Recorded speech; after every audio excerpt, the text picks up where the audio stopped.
Spider-Man Far From Home is a stone's throw away to arriving in our cinemas and signaling the end of Marvel's Phase 3. You gonna be the next Iron Man now? Well, no, I don't have time. I'm too busy doing your job. It's also the final film in the 5-picture deal that Marvel and Sony agreed to do for the loan of Spider-Man. This has opened up rumors that Spider-Man may be brought in permanently by Marvel, and if so, Venom won't be far behind. We are Venom. So let's get cracking on how Venom may jump into the MCU. Before the Marvel fans were put through an emotional roller coaster from Avengers Infinity War and Endgame, 2015 was a landmark year for the MCU. Back then, it was announced to the world that Marvel and Sony had struck a deal. This deal gave Marvel, who are owned by Disney, the ability to share the film rights to use Spider-Man. However, they wouldn't have the box office profits from any Spider-Man solo films. Marvel just had the creative control instead, meaning they're responsible for casting, crew, the story, and other elements. Even if Marvel aren't making any box office money, they've made a ton from the merchandising alone. The deal didn't include all of the Spider-Man characters, only old Peter Parker himself and a select few side pieces. Aunt May, MJ, and good old Ned. Regardless, the MCU fans rejoiced at this news. Spider-Man is with the Avengers. The deal did have a limitation, however. Marvel wouldn't permanently get Spider-Man back for their films. Instead, the deal agreed was for Spider-Man to appear in 6 films, 3 co-starring Assemble films and 3 solo films. The first of which was in Captain America: Civil War. You're the Spiderling, crime-fighting spider. You're Spider-Boy?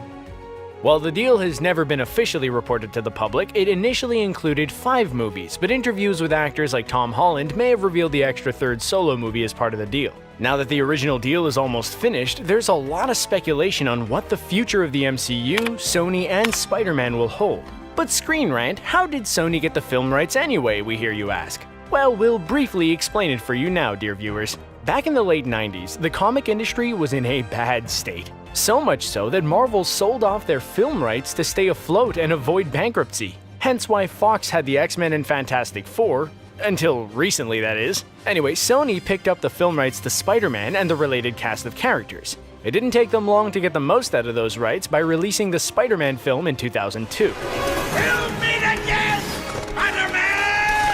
After temporarily giving the film rights back to Marvel, Sony couldn't use Spider-Man anymore, so they had to get creative. They wanted to create their own version of the MCU, the Sony Marvel Universe. Sony used the spider-related characters they still had the rights to and set in motion creating their plan. The first film we got out of it was Venom. 2018 saw the beginning of Sony's plan come to fruition as Venom was released. The film was bashed left and right by critics on its release, however, fans loved it. The film made $855 million worldwide. The fans particularly loved the adorable and occasionally weird relationship between Eddie Brock and Venom. Now, let's bite all the heads off and pile them up in the corner. Why would we do that? As Venom did well financially, Sony got the ball rolling on their other Spider-Man-related films. Next year, we're expecting a Morbius film starring Jared Leto to be released. Morbius is a scientist that accidentally turns himself into a vampire. The comics and animated TV shows were the only places to see Spider-Man and Venom fight it out before. Well, okay, not technically. We do have the Sam Raimi film, Spider-Man 3 from 2007. Most of the time, we try to pretend like that didn't happen. The least said about the Parker-Venom shuffle, the better. Anyway, Marvel and Sony have the option to do the Spider and Alien battle properly this time. At least, this is what the fans are begging for. Especially with the reception of the Venom film and Tom Holland nailing his portrayal of Peter Parker. With Spider-Man's MCU deal coming to an end soon, there's a few possibilities for Marvel and Sony for the future.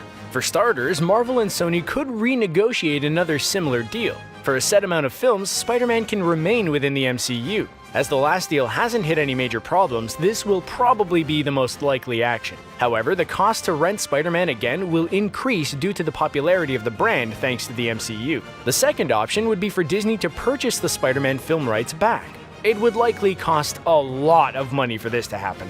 At the moment, while Sony are funding the films, they are making an obscene amount of cash for Marvel's work. Marvel would also have to take into consideration if the other Spider-Man characters would also be purchased back. And if so, the deal will get even more expensive. But fans would love to see Venom and Spider-Man clash in the MCU. The final option is for Spider-Man to move into the Sony Marvel universe and away from Marvel. A lot of fans would be sad to see this happen. Spider-Man has created a great narrative within the MCU. You're an Avenger now. It'd be a shame to have it go to waste. But if no deal is struck, it's a possibility. As mentioned earlier, the next MCU film that Spider-Man will appear in is Far From Home. In this film, as shown from the trailer, alternate dimensions are going to play a role. I'm sorry, you're saying there's a multiverse? This remark has sparked rumor fires that the arrival of Venom into the MCU is imminent. The MCU could easily bring the Venomverse into their continuity. Simply have Peter Parker pop over to Eddie Brock through a dimensional portal, find out who he is, and drag him over into the MCU to save the day. Before we know it, the two Toms will be swinging around New York together. But it also works both ways. If a deal isn't struck by the end of the third solo movie, we could see Tom Holland's Peter Parker go into the Venomverse to help save that dimension, only for him to be stuck there permanently. Which would be sad for the MCU, but great for Sony. There's also the possibility that alternate dimensions don't need to come into play. If the MCU secures the rights to Venom along with Spider-Man, there's potential that Venom is already in the MCU. For example, the Venom film is set in and around the area of San Francisco, which is far away from the hero-heavy population of the MCU's favorite New York, meaning Venom and the MCU may not have crossed paths simply due to geography. Although both Ant-Man films are mostly set in or around San Francisco, but luckily that's just one, maybe two Avengers. It wouldn't be too tricky to explain why their paths never collided. To explain why he's in San Francisco, Eddie mentions in the film that he's left New York because of some kind of scandal. There is a slight knock against this theory. In the Venom film, Eddie is surprised to learn that the symbiote is of an alien origin. In the MCU, everyone knows about aliens being around due to the events of the first Avengers film when the Chitauri attacked New York. A big alien invasion like that would be hard to miss, especially as we saw in Homecoming, the huge amount of destruction the invasion left behind. And Eddie Brock would be a terrible journalist to not know about an event like that. But what if Venom was set before the Chitauri invasion? Well, that would make Eddie's reaction understandable. The invasion just hasn't happened yet, thus putting the potential for a Tom vs. Tom battle back on. Speaking of Venom being set before 2012, let's talk about Captain America. At the end of Avengers Endgame, Steve Rogers went back in time to return each of the Infinity Gems that they had taken during the time heist. He then stayed in the past to be with his previously lost love, Peggy Carter. So Steve Rogers would have seen a lot in those years that the other Avengers weren't privy to. One of those events that Rogers could see might involve a scary black alien in San Francisco prior to the Chitauri wreaking havoc in New York. With everything that's gone down in the MCU since then, Venom might have slipped under S.H.I.E.L.D.'s radar. Or Hydra hid the info from S.H.I.E.L.D. when they infiltrated the agency. On top of that, we saw how much power Carlton Drake has in Venom. Even with his demise, his company would still hold a lot of sway to hide the events of Venom from people. But with Rogers around, he would obviously find out the truth about Venom and the symbiotes. Old Man Rogers could then make the trip to see Venom and see what all the fuss is about. The Venom film even included a reference to a key Spider-Man character. Near the start of the film, the Life Foundation's space rocket crashes on Earth. One of the astronauts is identified as Jameson. That's Jameson. The name may ring a bell for Spider fans. I want Spider-Man! However, the reference isn't of the angry Spider-Man photo-demanding J. Jonah Jameson exactly, but instead it's about his son. In the comics, John Jameson was an astronaut that came into a problem as his rocket re-entered the Earth's atmosphere. Luckily, Spider-Man was there to save John. This is either a reference to the shared universe that Venom and Spider-Man are in, or just a fun Easter egg. But let's say that Venom doesn't exist in the MCU in any capacity. Sony and Marvel's worlds are completely separate.